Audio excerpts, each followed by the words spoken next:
Hello viewers, আসসালামু আলাইকুম। আজকে আপনাদের জন্য নিয়ে এসেছি নতুন একটা রেসিপি, সেটা হচ্ছে ক্রোসেন্ট। আপনারা অনেকে ক্রোসেন্টটাকে চিনেন এবং খুব ভালোভাবে পছন্দ করেন। এটা বিভিন্ন বুফেতে বা বিভিন্ন নাস্তার টেবিলে সাধারণত সার্ভ করে থাকে, কফির সাথে খেতে বা এমনি খেতে এটা খুব মজা লাগে। তো চলেন কথা না বাড়িয়ে শুরু করা যাক। এখানে আমি নিয়ে নিয়েছি হাফ কাপ দিয়ে টোটাল 1 কাপ দুধ, এই যে হাফ কাপের একটা কাপ। সাথে নিয়েছি 1/3 কাপের মতো বাটার। এটা আমি একটা টুকরো নিয়েছি, আপনারা হাতে দেখতে পেয়েছেন কি পরিমাণে ছিল। 1/3 কাপও হতে পারে বা মেল্ট করার পর একটু বেশিও হতে পারে। এরপরে এটা আমি ঢাকনা দিয়ে ঢেকে মেল্ট হওয়ার জন্য রেখে দিলাম সাইডে। আর আলাদা একটা মিক্সিং বোলে আমি এখানে নিয়ে নিয়েছি 2.5 কাপের মতো আটা বা ময়দা, আপনারা ময়দা ইউজ করতে পারলে সবচেয়ে ভালো। সাথে দিয়ে দিয়েছি হাফ চামচের মতো লবণ আর 4 টেবিল চামচ উঁচু করে দিয়েছি চিনি।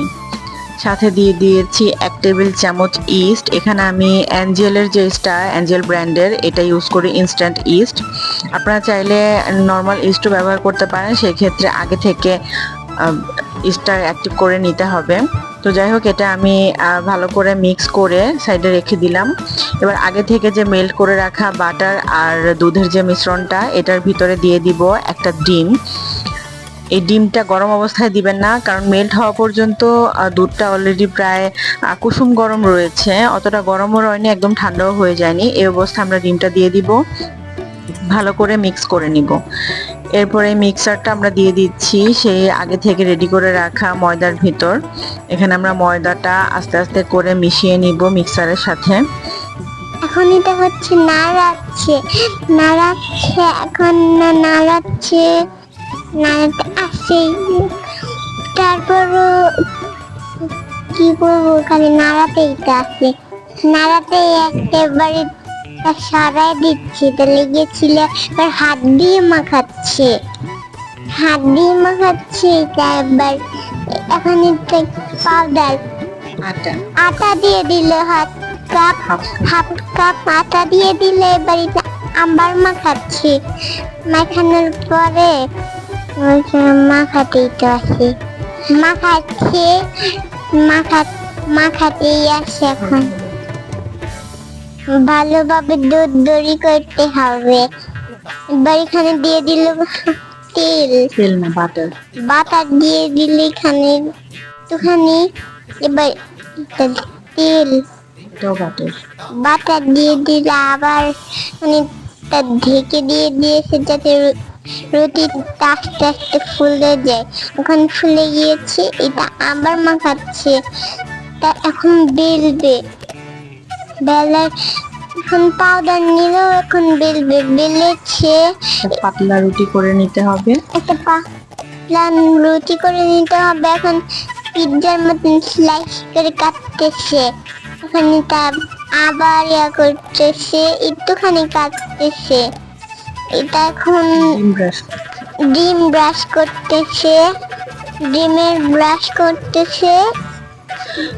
এখানে আপনারা ডিমটা ব্রাশ করে নেবেন। যেহেতু আমি এটা চুলায় তৈরি করব, তেলে ভেজে নিব, সেক্ষেত্রে এখানে এটা যাতে খুলে না যায় সেজন্য ডিমটা একটা বাইন্ডিং এর কাজ করবে, এটা খুলে যাবে না। আর যদি আপনারা ওভেনে তৈরি করেন সেক্ষেত্রে এখানে আর ডিমটা ব্যবহার করতে হবে না, জাস্ট এভাবে মুড়িয়ে নিলেই হবে। এই যে দেখেন, খুব সুন্দরভাবে একটা পেস্ট দিয়ে দিলেই এটা খুব সুন্দর একটা শেপ চলে আসবে, দেখতে অনেক ভালো লাগবে। এইভাবে আস্তে আস্তে করে আপনারা তৈরি করে নেবেন। এরপর আমরা একটা প্যানে তেল হালকা গরম করে নিয়েছি। তেলটা পুরোপুরি গরম হওয়া যাবে না, মিডিয়াম গরম হলেই এগুলো আস্তে আস্তে ছেড়ে দিবেন। ছেড়ে নিয়ে আলতোভাবে এগুলো নেড়ে সুন্দর করে ভেজে উঠিয়ে ফেলবেন। একদম চুলাটা বাড়িয়ে ভাজা যাবে না, তাহলে সেই ক্ষেত্রে পুড়ে যেতে পারে আর ভিতরটা খুব সুন্দরভাবে বয়েল হবে না।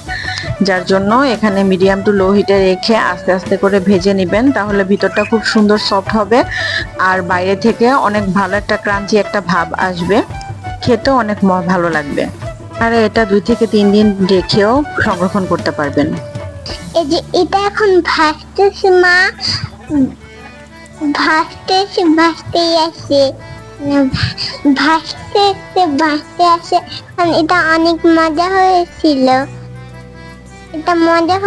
অনেক। এটা উঠিয়ে ফেলেছে, অনেক মজা হয়েছিল, আসলেই মজা হয়েছিল। মা থ্যাংক ইউ, কিন্তু তোমার কিন্তু আবার বানিয়ে মজা হয়েছিল অনেক। কিন্তু আল্লাহ হাফেজ। আল্লাহ হাফেজ। আল্লাহ হাফেজ পরে কি বলবো? আল্লাহ হাফেজ। ভিডিওটি ভালো লাগলে ভিডিওটি ভালো লাগলে সাবস্ক্রাইব আর কমেন্ট করে পাশে থাকবেন। লাইক করবেন, লাইক করবেন, মায়ের পেজটা ফলো করবেন। মায়ের পেজটা ফলো করবেন। ধন্যবাদ সবাইকে।